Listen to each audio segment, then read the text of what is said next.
if you are an elected official, you should be honest. You should have some empathy. You should be intelligent.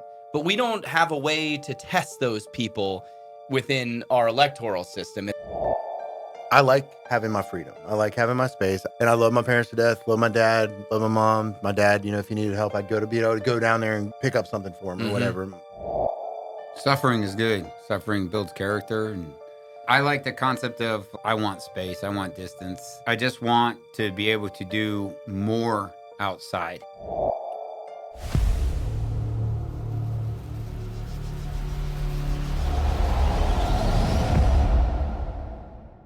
Welcome, ladies and gentlemen, to another episode of Signal Fire Radio, a show where a bunch of military veterans and their friends get together to destroy the villainous philosophy of self-doubt by having encouraging conversations designed to feed your mind, strengthen your body, enrich your spirit, and grow your tribe.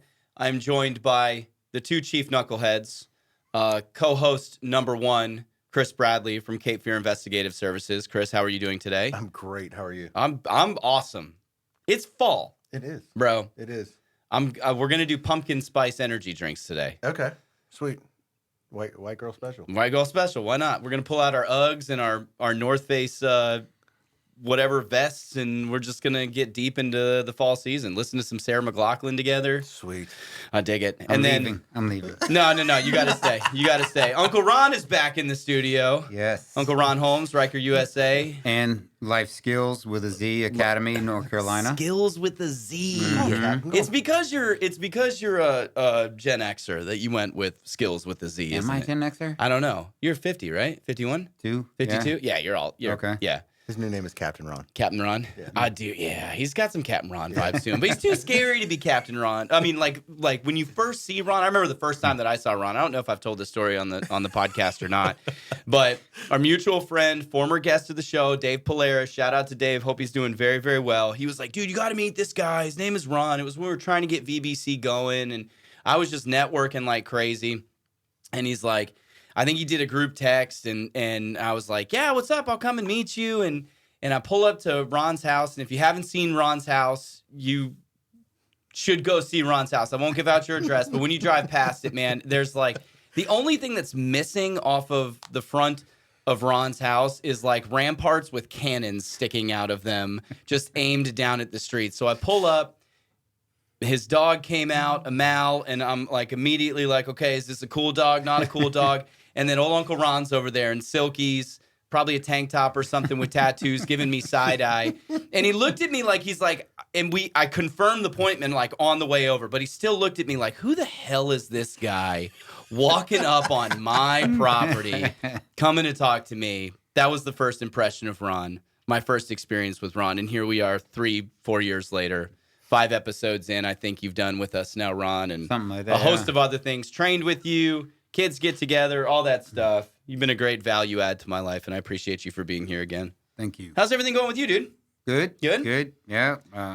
Homeschool. We got, had to go pack mom up, move mom down. So mom is down here. She's in North Carolina now, lives right around the corner from us, and she's getting settled in real good. And, we've got her in church with us and all that. And now it's got a couple shows coming up for Riker USA. Just did one in Georgia this weekend.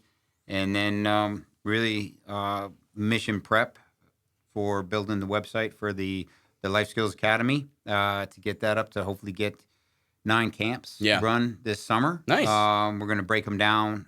I've kind of reevaluated off what we learned from the summer, and I'm going to go age groups of 6 to 9, and then 10 to 12, and then 13 to 15.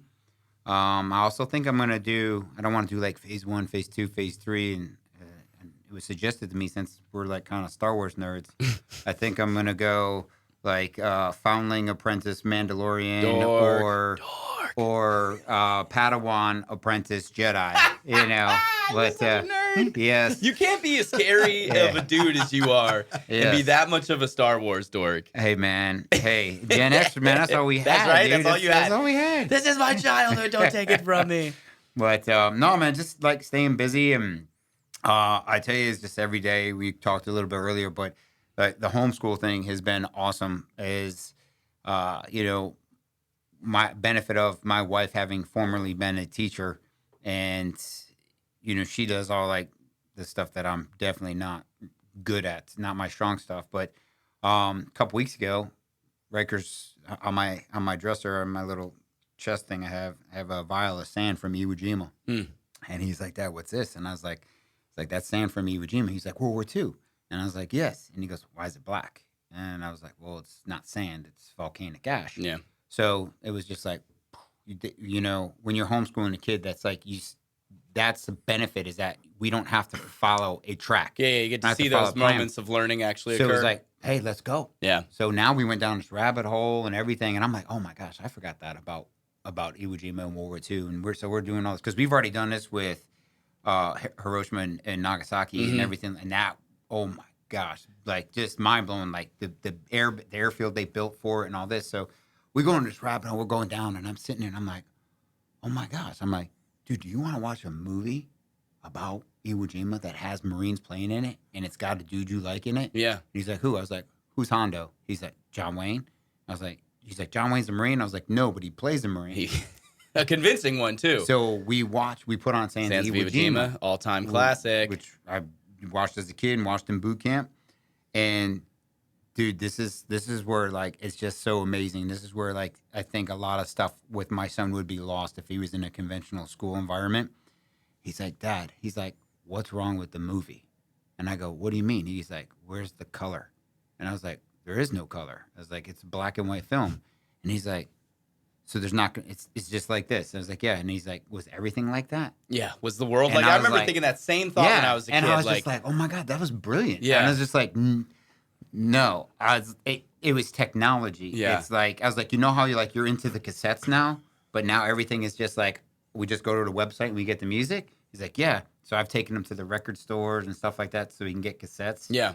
And he's like into that. Like, see, I'm not one to start internet conspiracies on here, to try to get clout and grow our followership.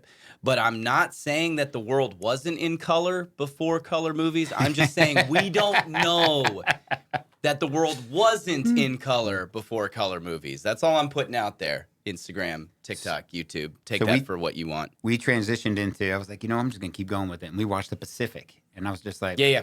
The HBO series? Yeah. Yeah. So we're watching it. Next up is going to be Generation Kill, isn't it? It is. Yeah. Because he knows Rudy. Just fast forward. And he's like, wait, Rudy plays himself? And he said, just like the guys in Sands Iwo Jima played themselves. I was like, yeah.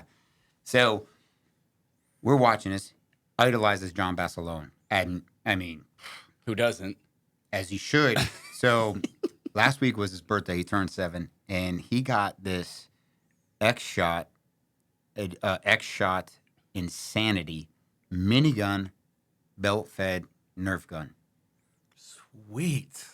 Oh my goodness. That's the other thing about going to Ron's house is you look in the garage and then there's Riker's wall of guns. It's probably as significant as Ron's wall of guns in the garage. Dude, so we get this thing set up and like I was not prepared for actually how fast and accurate this thing was. You get pelted. And he's like, all right, Dad, Nerf war starts. And he goes and he's around the corner.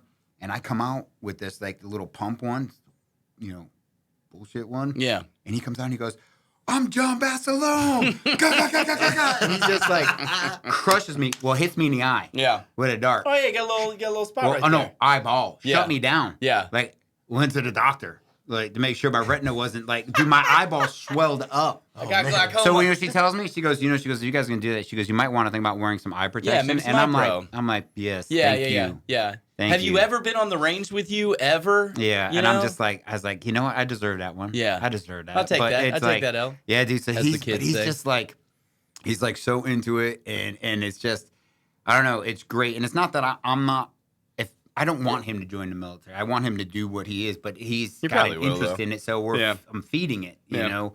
And the things that he's retaining, and it's funny, is like you get to the point where these guys like, like the little bonchikawawa going on, and he's like, Dad, what does this have to do with killing Japs? And I was like, well, we'll just fast forward this part, right? It's pretty funny. Oh my gosh, yes. what a trip. We touched on a couple of things that we're going to talk about today. Number one, I thought it'd be interesting because you're in a similar situation as me, Ron. Like, my parents now live with us, and that's creating a whole. Well, we don't live in the same house. We live on the same piece of property. It's kind of creating this whole new dynamic, and I see more and more people in our age range that are doing that. Like they're doing more like estate family style living, and it comes with a lot of blessings, but then it also comes with a lot of challenges. A plane went missing, and I think we should probably talk about that an F-35 just disappeared for a couple hours, and nobody 24 hours. Nobody has copped to it at all. I sort of lost interest in the story because of how disinterested DOD seemed to be in a plane friggin' disappearing. The best thing of that story was the guy, the 911 call. Yes, the guy did the guy that they interviewed in South Carolina. I was in the bathroom. If you haven't seen that video, oh my gosh, it's so worth it. The guy makes just an incredible attempt at what it sounded like when an F-35 came careening into the cornfield next to him. He did a good job of painting the picture of exactly what he was doing at the time that aircraft flew over. Yeah. Yeah, it was there. He transported me there. Yes. He transported me there. He was dropping a deuce, and he was telling us about it on national TV. Yeah, it's so brilliant. I missed that. I didn't see that. I'll send it to you. A guy like you with your proficiency on the internet, I can't believe that wasn't something that you shared. But the 911 call. No, I didn't hear the 911 call. I'm actually disappointed in the pilot. Yeah. When he got on the phone and that there wasn't one F-bomb dropped. It wasn't one like lady. Was it an Air Force plane? It was a Marine. Marine Corps plane. It was a Marine. Oh. I'm extremely disappointed. Yeah. There wasn't one a minimum one F-bomb. Yeah. The 911 call is hilarious. Like it's like this is not real life. Yeah. But it's pretty funny. It's almost like the scene from Maverick. Like he walks in that restaurant, he drinks the water. I haven't seen Maverick. No spoilers. Oh, well, he says, okay. He says, where am I? And this kid goes, Earth?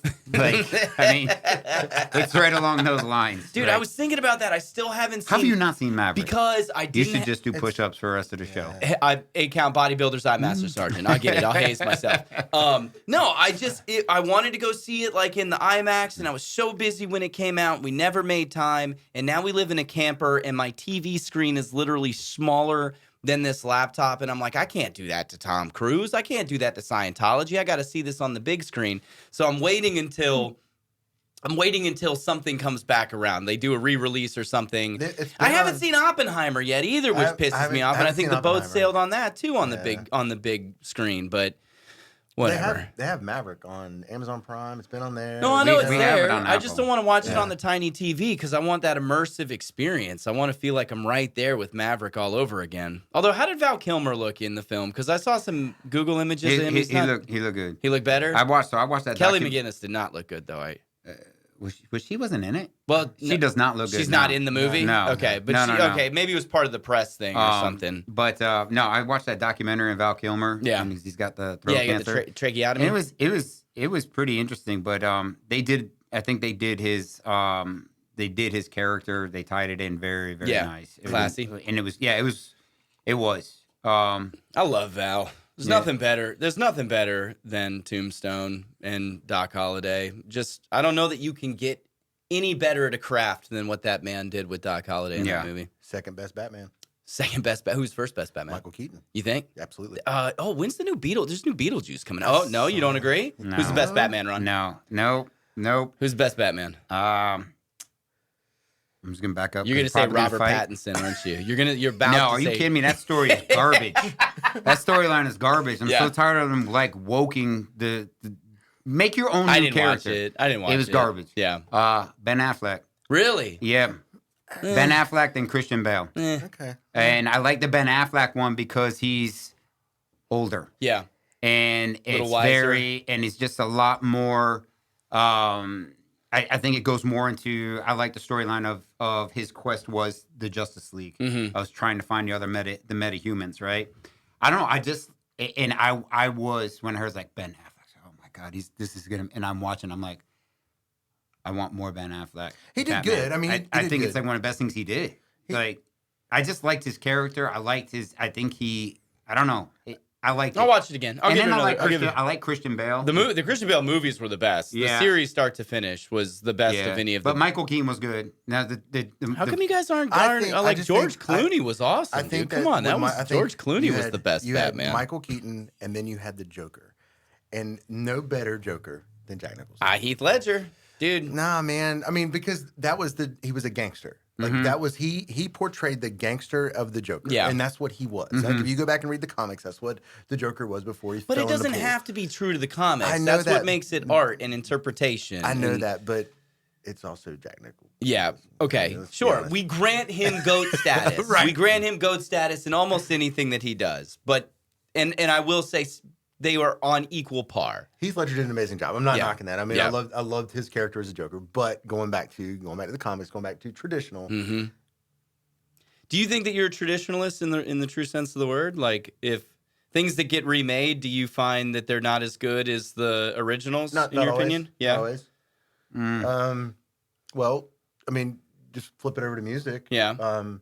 Chris Stapleton remade Tennessee Whiskey, and it's better than George Jones's. We got to be careful with TK. If something comes flying across, I'm gonna duck. There could be if we go too far on this subject, there might be a spear or a trident. I'm going to limit that to music because I know that. Yeah. But I mean, George Jones is an amazing man. Yeah. He was an amazing musician and all that. But that song never would have done what it has done now. Yeah. Well, different. I mean, you could talk about releases and distribution. I mean, how many musicians are there that get famous because they put something on Instagram now, and they're not musicians. Not to say that Chris Stapleton isn't. He is a tremendous musician and a great performer. Do you have any other examples of a remake that you think is better than the original? How about when Puff Daddy and Jimmy Page remade Kashmir for the Godzilla movie from 1996? It was decent. No, it was awful. It was awful. It was decent. What is Puff? What? How can Puff Daddy sing a Led Zeppelin song? So hang on. I like him. I like him as a person, and here's why. Yeah. Because when there was some stuff going on in the country, I don't remember which incident it was. It could have been in Minneapolis. It could have been Baltimore. It could have been one of the rioting things. And P. Diddy's son was in college, and he got on social media, and he was talking about how oppressed he was. P. Diddy went on there and said, boy, take this down. Yeah. You have a trust fund. Yeah. You will never have to work a day in your life. Yeah. Take this off of social media Good for him. So with that, you It's know good what? parenting. He can throw some crappy ass music on there, and I like him because of that. All right, well, he did a good parent. Let's do this. Let's actually start this episode here. Let's grab one of these beverages, which we're on, I think, episode 200 or something of trying to find. What are you thinking? Of trying to find a sponsor. They're all good. These are Bulkhead Energy Drinks, which is a local company, you said, Ron? Well, strawberry lemonade. We actually don't. With natural citrus flavor? I'm going natural citrus. Mixed berry. Okay. I'll try the strawberry lemonade. Yeah, why not? So Bulkhead Energy is veteran owned, completely across the board. They are on Camp Lejeune. They're in Camp Lejeune, San Diego, Virginia Beach.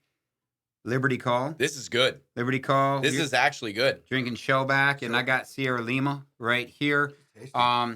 And I'll tell you what, if you guys want more information, go to Bulkhead Energy. Follow them on Instagram. There you go. They're always looking for people who want to carry it in their stores. And they're actually, one of their owners is a local veteran, really good friend of mine. And they're also Savage Tacticians, which is a veteran-owned clothing line.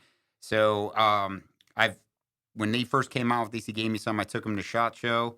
And it was like 2:00. I pull out of my bag 2:00, and this thing it was great. I didn't get the shakes from this drinking it. Again, veteran owned.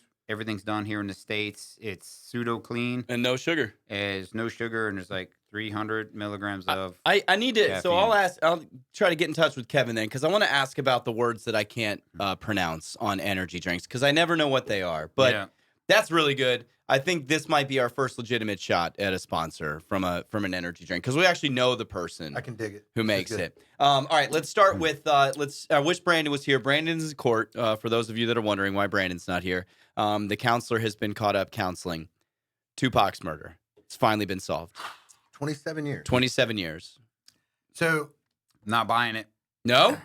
All right, well, let's start with Chris's take on it, and then I want to hear your conspiratorial take on it there, Ron. So, maybe not. It could be the truth. I'm sorry I used the word conspiracy. You're probably right. Coming from a law enforcement background, I understand that there are people that work for agencies that handle cold cases. I think that either this guy finally had something big traumatic in his life, and he confessed, because I think he had sort of kind of confessed. He wrote it in a book. Yeah, he wrote it as like his memoirs. Well, I mean, when they interviewed him later on, I think that's why they finally decided to go ahead and hey, we need to go ahead and press charges on this guy. But even though I think they already knew that from his memoirs, they had already interviewed him. He kind of confessed to it. But the other part of that you really have to look at is, so he's 62 years old. Right. All right. We don't know what kind of health related issues this guy has. So is it something where they held off to make sure that they don't want to take on a high risk inmate? You think somebody would do that? Like, would law enforcement do that? Like, sit on a known murderer for like 25, 26 years? Absolutely. To not really? Yes. Really? Well, not 26, 27 years, but when they got that half-assed confession, they should have went ahead and hit him with it. Instead, they're like, oh, wait a minute, this guy's got this going on. He's got lung cancer, liver cancer, whatever. Right. Just as an example. Or they could have looked at it like, this guy's a legit gangbanger, and if we move on him, we're going to have like a small war on our hands. I think the age, I think they would have been. Yeah. I think, at that point, as he got older, I think he kind of ages out of that. Yeah. I mean, who knows? I mean, he could have been the ringleader of a big gang there. Yeah. We don't know. Yeah. But I want them to release something. Yeah. Release something. Okay, other than the press conference that, hey, we've arrested Tupac's murderer, 27 years, blah blah blah blah. I want to see, you know what? Hey, I want to see the facts. Yeah. Show me something. Yeah, show me the Carfax. Right. Yeah. Because I think it might have been alleged that the guy who actually pulled the trigger died a couple years after Tupac's death, if I'm remembering the story correctly. Yes. I don't know the person's name. Well, but that this gentleman who was just arrested was in the vehicle. He was in the vehicle when Tupac got shot. They said that he didn't move. Like, he sat there and there was no reaction. So, like, if you're that close, you're that loud bang of that gun going off, I mean, there's a startle effect. Unless you're 100% just a psychopath, or two, you know what's coming. Yeah. Well, you would have had to have known what's coming. Like, I mean, you don't. But I mean, even that. Who is going to happen upon the biggest rapper in the world on Las Vegas Boulevard and then just go without a moment's notice, I'm just going to pull out a gun and shoot this guy from the back seat? Like, that doesn't make any sense. The whole thing had to be planned out with some level of, yeah. What do you think, Ron? So go there, buddy. There was a really good documentary, like miniseries with what's his name? Josh Duhamel.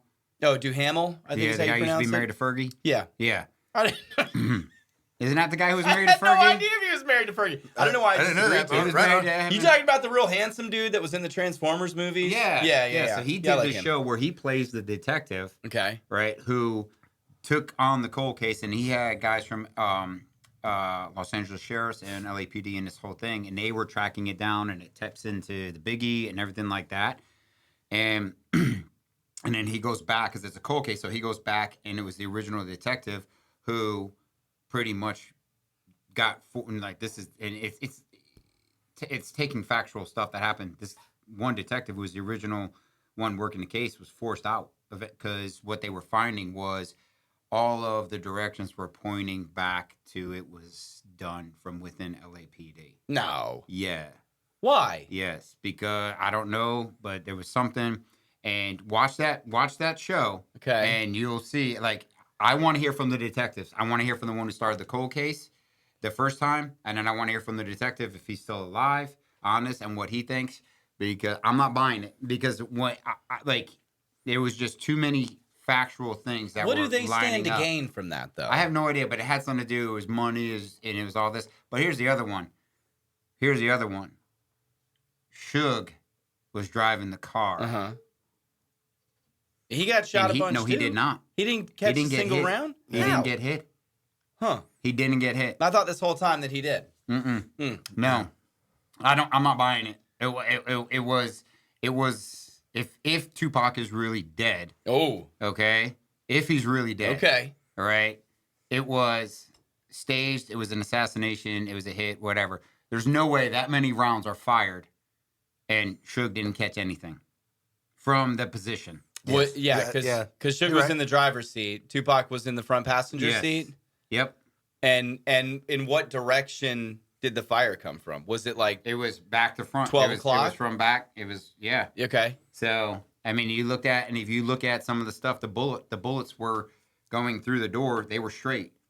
Through. Like... They should have hit him. Not 115 grain, 9 mil. Yeah. We'll go through a door. We'll go through a person into another person. Okay. I'm not. There's none of it adds up. So all this is just to pacify.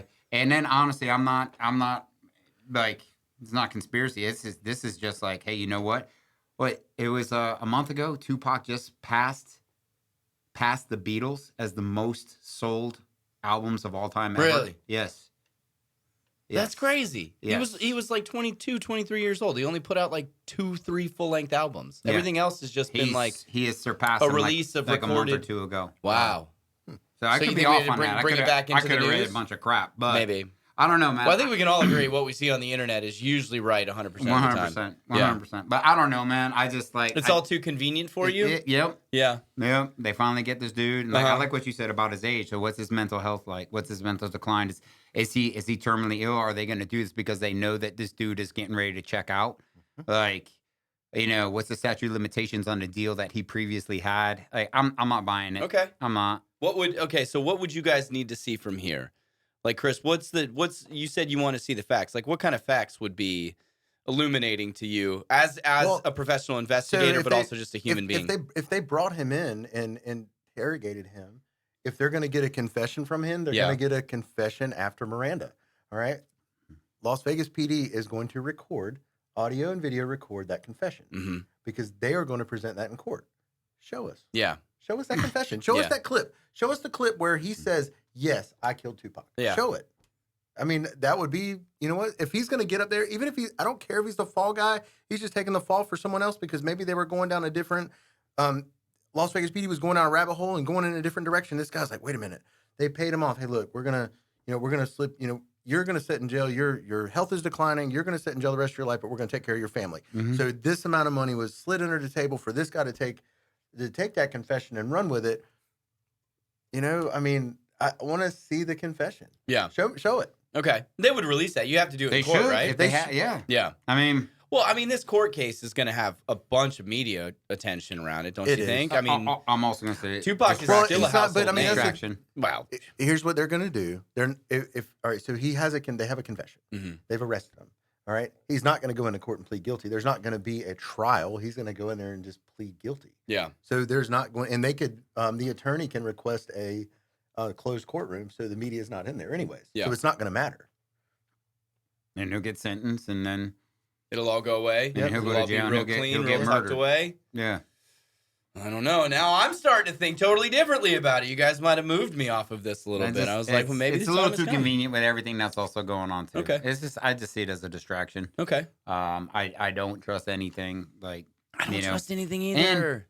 Suge didn't get hit. Like understanding Suge has long been like the shadiest dude in the world. But understanding ballistics. Did he run over a guy in the parking lot? He's in jail. Yeah, he's still in jail for that. Do you know the guy that played Suge Knight lives here in Wilmington?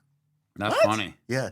Really? He trains at the gym I go to. Oh, dude. We got to get him on the show. Ask him to come, and we'll do a whole episode. Yes. Because, I mean, he would have to have researched him. Yeah. He's good guy? Good guy? Super nice guy. Okay. All right, cool. All right. So I'm gonna make that happen. I don't want actual Suge Knight coming in here. Maybe we'll get him to do the podcast as Suge Knight, though. We'll ask him to do it in character. All right, sweet. All right, talking about continuing on with things that don't add up, and we're not political here. I just want to make that statement. We don't care. We're agnostic. We hate them all. We realize that we don't hate them all. We're just disappointed in them all because too many times they've let us down, and then they've asked us for more, and then they've let us down, and then they've asked us for more, and then they've let us down. This guy in New York who pulls a fire alarm to open a door, is any of that adding up? Oh, from Congress? Yeah, the congressman that said, I thought in order to open the door, I had to pull the fire alarm. So he should be immediately removed from his position. Okay. Because one, he was a principal. Yeah. He was a principal, and now he's a congressman. And he's using that as that was his excuse. I didn't realize that didn't. Well, so for how many years were you in the school system that you didn't know this, where they do a fire drill monthly at school? Don't they talk about it's the lies. Like, stop thinking that everybody's going to accept that we're this, this naive, this stupid.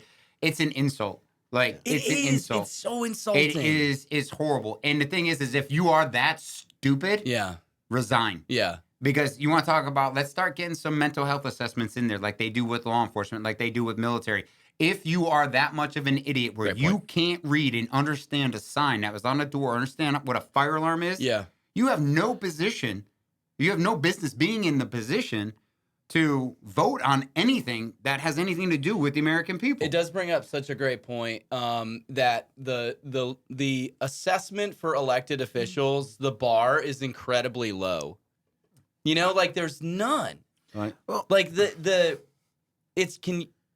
basically, like, do you show up? Like, this is what the modern era of politics has become. And again, we're talking on the federal level, not so much on the local level. But it's almost become a joke, though. I mean, it is a joke.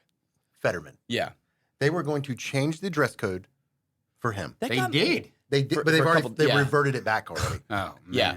Couple days because he wanted to wear gym shorts and a hoodie into Congress. Because people were like, "That's dumb." But I was having this conversation with some friends of mine, and I think this is the point that I would try to make from all of this, because on both sides it's just this like amount of gaslighting.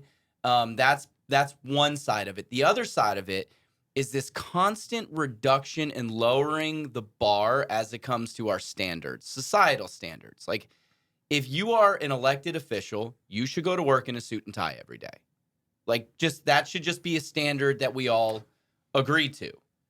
You should be honest. You should have some empathy. You should be intelligent.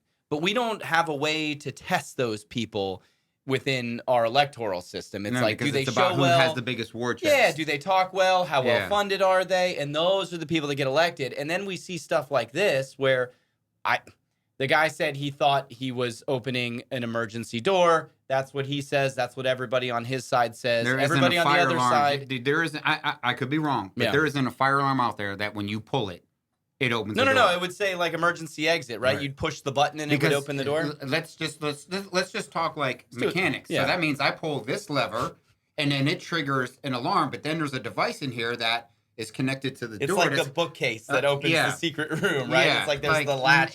This is not.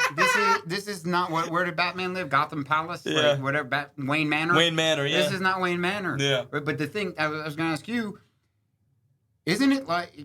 Because I remember, and I think this might have been a little bit of fear, but I remember in high school we were like kids were pulling the fire alarm to get out of same thing. They were pulling the fire alarm to get out of class because it was a test.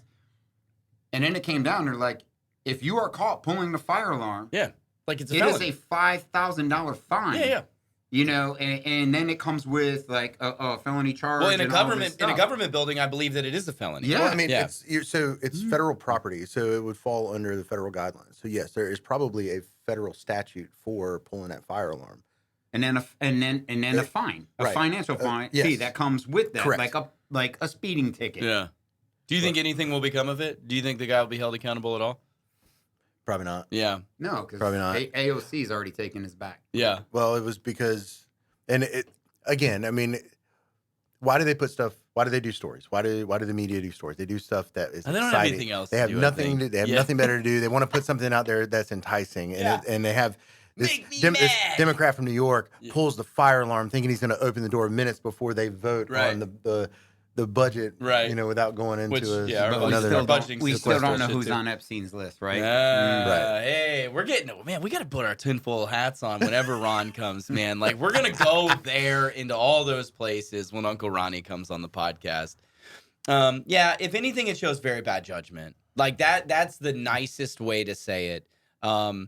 If he did it, if he intentionally did it to delay the vote, then he should be removed. He should be thrown out and should be charged. Yeah, I mean, which I mean, it's hard to prove intent on anything like that, right? Well, I've always thought that in Capitol Hill or maybe in the White House, I thought there was cameras everywhere and you could see everything. There's pictures and cameras. Guys can bring cocaine in there and they're never going to find out who did that either. So. You're right. We're never gonna know who he concocted with prior to pulling that fire alarm. Oh my goodness! So. Well, I mean, what a sad state of affairs. Snoop Dogg did smoke weed in the White House. I'm kind of fine with that, all things being considered. All right, let's talk about the missing jet then. What happened, Ron? I have no idea. I mean, the technology in the F-35 is out of the world. Out of this world. Yeah. So we can start. You're gonna mean there wasn't one tracking beacon? There wasn't one thing to track this plane as it was going down, right? Yeah, where it landed in South Carolina? Where's somewhere. like NORAD and all this stuff? It landed. It was a rural county. Where did it take off from? Charleston. Yeah. Charleston. Okay. Yeah, so it was the next county over, like Greenland County or something like that. How it landed in a field? Like I don't know. The plane it went up, and then the stuff they were saying is he had electronic malfunction, and he just bailed. Like he didn't waste no time. He kind of smart. Ejectocito. Yeah. Is that what it says? Ejectocito? Ejectocito, cuz. My dad used to say when he was flying C-130s, he'd say, death is a small price to pay for a shit hot maneuver. I don't think that is what occurred in this particular instance. Like, so plane went dark and he just like bailed. That's kind of what came out. Where's the tracking on it? How does any of this happen? We need to get somebody from Lockheed Martin and how come that knows the ins and outs of the F-35 on here. But like that pilot, it's gone. It's done. He's like, he hasn't done a press conference. He's done, not that he would, but right. Somebody from DOD should come out and say something, right? So we have satellites in the air. There's satellites up there. Do we? In space. You mean to tell me that they couldn't pick up on a plane in a field, maybe with some smoke? That was bellowing from this plane that crashed in the field? Yeah. Like they can't do trajectory. We have satellite imagery of hurricanes. Yeah. Again, to my point about standards being so low right now and judgment being in such short supply that you can't. It says the official word was that a mishap occurred with an F-35 fighter jet and that the pilot safely ejected, and the mishap is currently under investigation. There it is. We were waiting for it. Oh, everybody's phones. We knew this was going to happen. Just chuck your phone out. That's okay. This is the second time in Signal Fire Radio podcast history that this has happened. It's okay. We'll keep powering through. Sorry if you heard that and it hurt your ears and you're listening in AirPods. Second time. First time it happened was in the Murkison building. Fire alarm starts going off. Sounds awful. We had to trash the whole episode. Was there a congressman there who pulled that one? There was a couple congressman offices there. Yeah. There was a senator's office there. He was never there. I'm just saying. I was amazed. I was actually amazed that anybody was in that office the day that we went there for the PACT Act, because there was never anybody in those offices. But I guess we got lucky that day. Yeah. Or it was planned. I think he knew we were coming. He did? He did. Yeah. He did. John Stewart put a call in? Tim let him know. Did he? Yeah, they reached out to him, said we're going to be here. Well, that was awful nice of them to have somebody there then to come and get yelled at for a little while. Yeah. Made an impact, though. Made an impact. All right, let's bring this thing around full circle. Let's talk about moving our parents in with us. There is, I believe, I don't know, and maybe it's a societal thing, but I feel that we're kind of, I don't know the right way to put this. No, my mom and dad are getting older. We decided to move on to one piece of property with our entire family in it. Part of me is like super happy and excited about that because I get to be with my parents during their golden years. Right. And my kids get to grow up in very close proximity to their grandparents. The other part of me goes, man, my mom knows everything that I'm doing now. And I get a lot of text messages throughout the day, which is okay. Honey, can you do this? Honey, can you do that? But the latter outweighs the former. And being able to have mom and dad so close to us and to be able to care for them. Dad's a 30-year Marine Corps veteran. His health is not doing so well, particularly his mental health. His physical health is pretty good. So being able to do that to me feels like a way to honor my parents. But it's coming with some challenges, some privacy challenges and some boundary challenges. Chris, you're smiling. What are you thinking right now? So, I moved back to Jacksonville well over a year ago, and I lived down the street from my parents. And I bought a place out in the Rocky Point area. Yeah. Pretty close to where you're at. Yep. And I'm glad I don't live near my parents no more. Really? It was just, and it's not, I like having my freedom. I like having my space. I feel like, and I love my parents to death, love my dad, love my mom. My dad, if he needed help, I'd be able to go down there and, pick up something for him or whatever. I mean, his health is okay. But he eats like crap and he just doesn't want to change. Oh. Right. My mom's becoming brittle. She calls me the other day and she said she was walking up the steps or down the steps. I don't remember how she told me that, but she went vertical off the steps and face planted and broke her wrist. And yeah. And, so then my brother and I, were, in a text thread with mom and we were throwing some jokes in there, like random gravity check mom. And then my brother's sending her memes of Joe Biden falling on the steps. And so, but That's what every good son should do to their aging mom. But it was nice being closed for over a year. Yeah. But I'm glad I'm far enough away. I can get to them within an hour. Yeah. And I think that's close enough for me. Yeah. What about you, Ron? You moved your mom all the way down from New Hampshire. Mm-hmm. So, so Dad passed away, and then I went up there and spent like 2 weeks. We packed our house up, and I mean, that was good and bad, right? Mm-hmm. And then we road trip down, did a whole bunch of research, tried to find a place because one, my mom can't do stairs. All our bedrooms in our house are upstairs, and we also want her to have her own independence, her own space too, because we want to, I mean, just like you said, boundaries and everything but we want her to, this is a new chapter for her. So we want her to have that. So we actually found a really nice spot. I'm gonna give a shout out to Amberley Shores. When I was walking around this apartment complex, I was like, you were ready to move in? I was like, shit, dude, this is like a resort. Get some amenities up in nice. Here. Yeah, it is gated. nice. It's legit. Is that the one that's over off Gordon? No, it's right next to Aldi. Oh yeah. Down by Mayfair, right? No, down No, by Aldi. Porter's Neck. Porter's Neck, that Not one. Yeah, Aldi. okay. Aldi. Oh. Liddy is the one on Little, whatever. We got too many options. Yes. So they're all but owned by she's Procter doing good. and We're getting her Gamble, snapped too. in, so we're just trying to us not crowd her too much. Yeah. But keep her also in because my wife's whole family is now down here. Her other sister lived in Raleigh. They're down here. So my window of opportunity to move to Wyoming or Montana is really just close. It's gotten very, very Well, they say that Rocky Point is the Wyoming of North Carolina. Yeah, so well, we're trying. Let's We're go, trying. buddy. Yes. Wild out there. But go. yeah, Paul's hot so dog. I think challenges are just for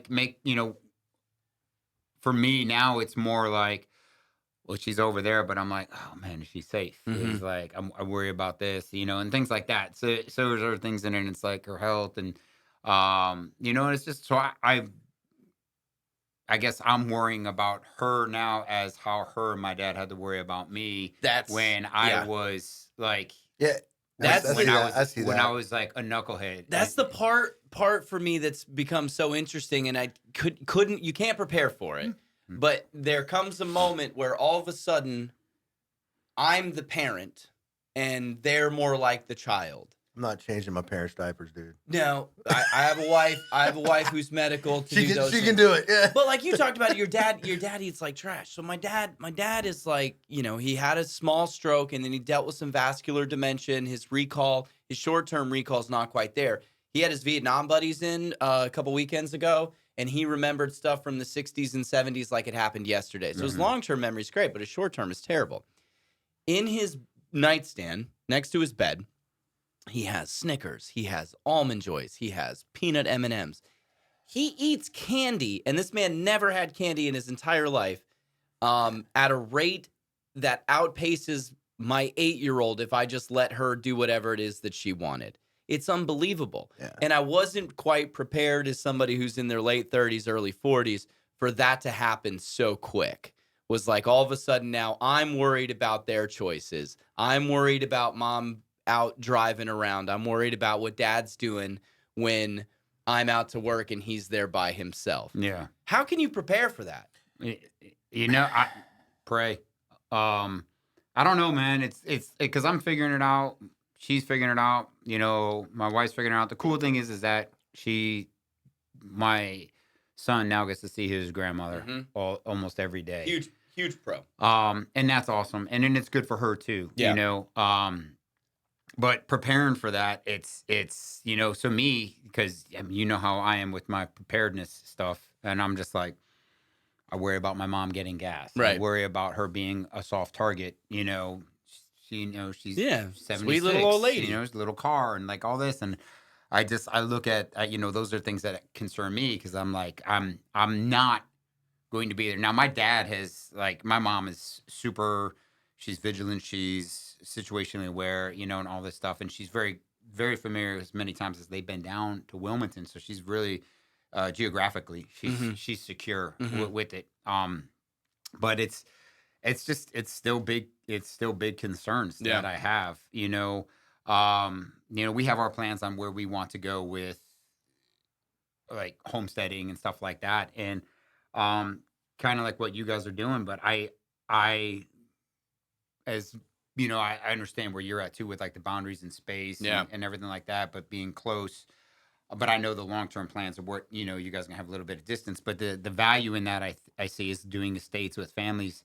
I think that it's really, I just think with the way the world is now, and then if you're trying to go more of a homestead or of a holistic approach to living and providing, you know, being self-sustainable, I think that this is a really good approach because it's now family effort. It's now we're going back to how it was. I mean, well, it goes like this. It's Vikings were Vikings. Vikings, they did what they did, but what almost every single Viking was a farmer. Right.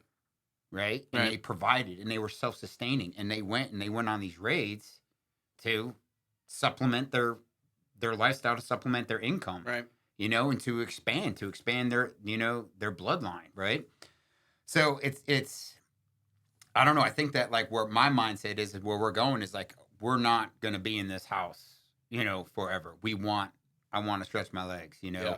I want to like legit, like my dream would be to just be able to shoot an elk with my bow from my porch. Step off the front porch. Yes. It's 70 yards from my back porch from my edge of property line. Yeah. I love it. Like that's what I want, right?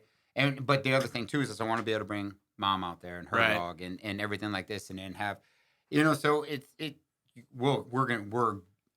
we're planning, we're looking, we're trying to find the right thing, you know, and then, but the thing too is now is like what we're looking at doing, we're making way more intelligent. Like we found a couple places that were awesome, but then we started looking deeper at everything. We're like, this is not good. And now, you know, like where my wife's at, now we're like, when we look at a piece of property, now it's like, she's doing a mold detection. Right. She's doing all like this other stuff. So but it's all for health reasons and longevity. So, I like the idea of it.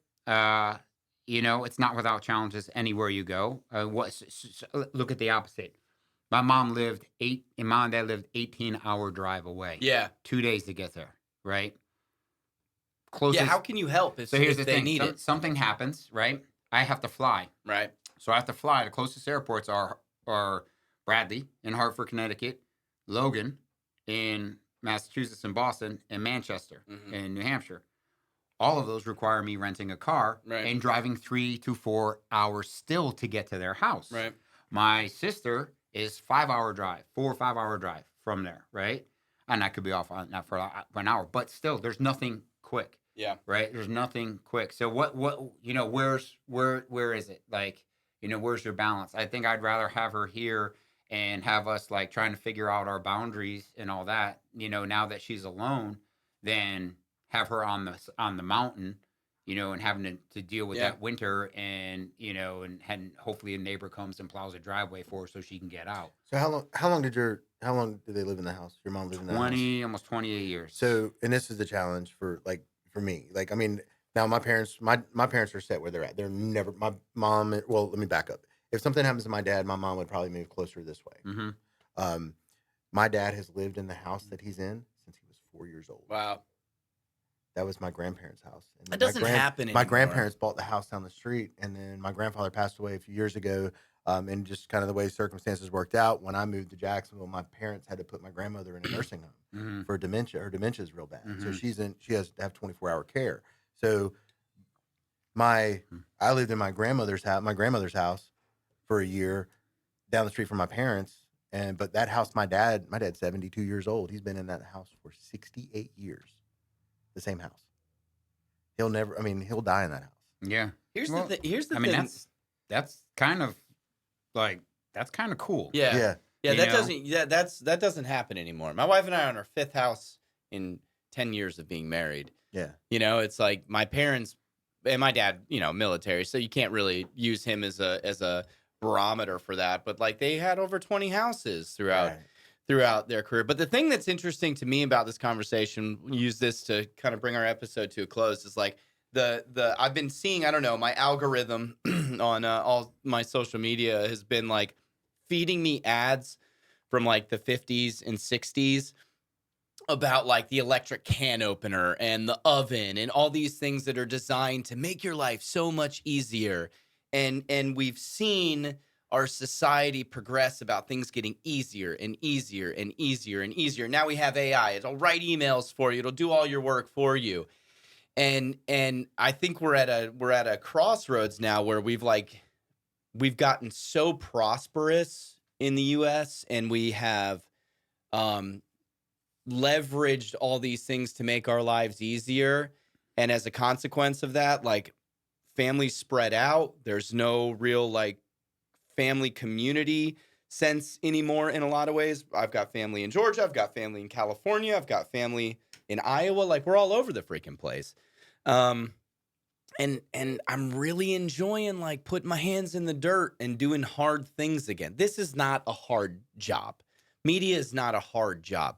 When I go home and I start putting shovels in the ground and we start like trying to, like create our own food all over again and raise the chickens and raise our kids the right way to like not be so dependent on technology and stuff, I get a lot of joy from that. And having mom and dad right there to participate in that too as well kind of makes it a little bit better. So I think we'll probably see more of that. Like, it feels like there's a pendulum swinging where like people are like, like we've gotten this too much. It's just too much. Like, we got to be able to have some resiliency and have some grit and do some hard things every once in a while.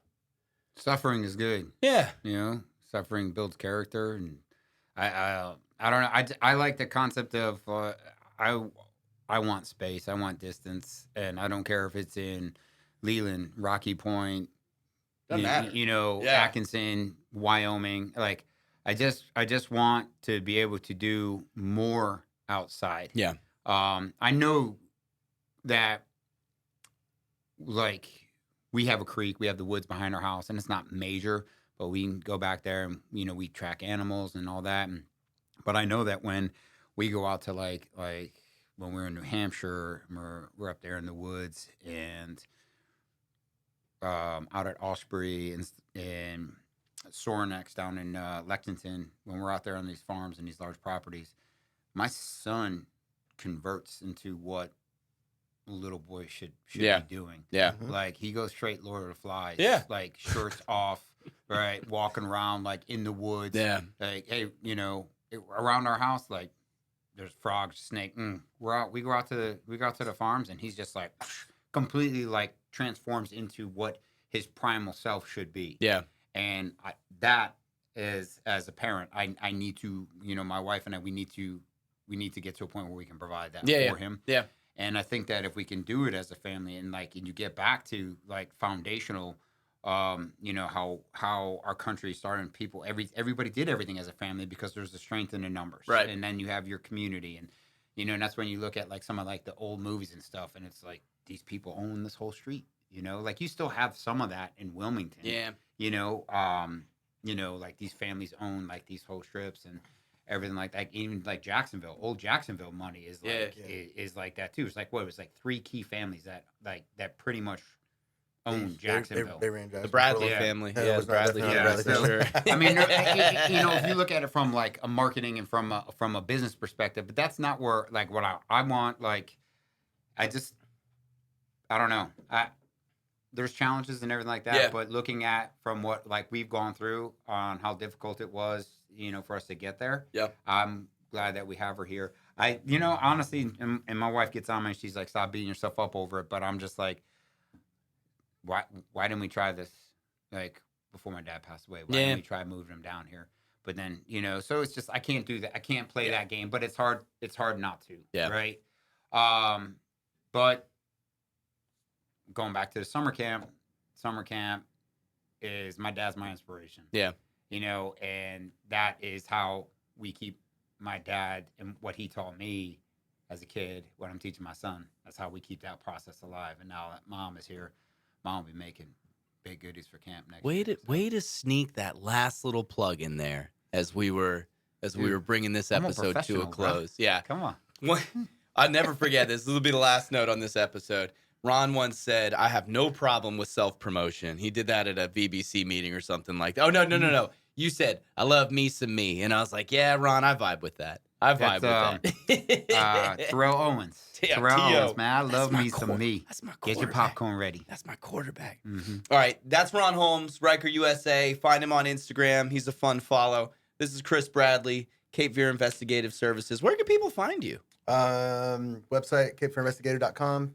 Phone number is 910-762-4374.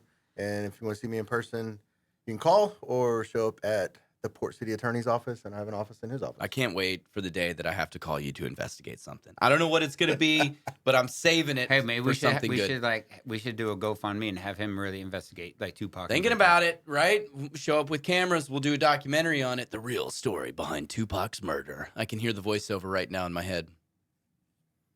It could work. It could. It'll play. We'll stew on it. Until next time, ladies and gentlemen, go and pick you up a bulkhead. These things are pretty darn good. Very tasty. And while you're doing that, feed your mind, strengthen your body, enrich your spirit, and grow your tribe, and go be a signal fire in your community. We will talk to you in a couple weeks.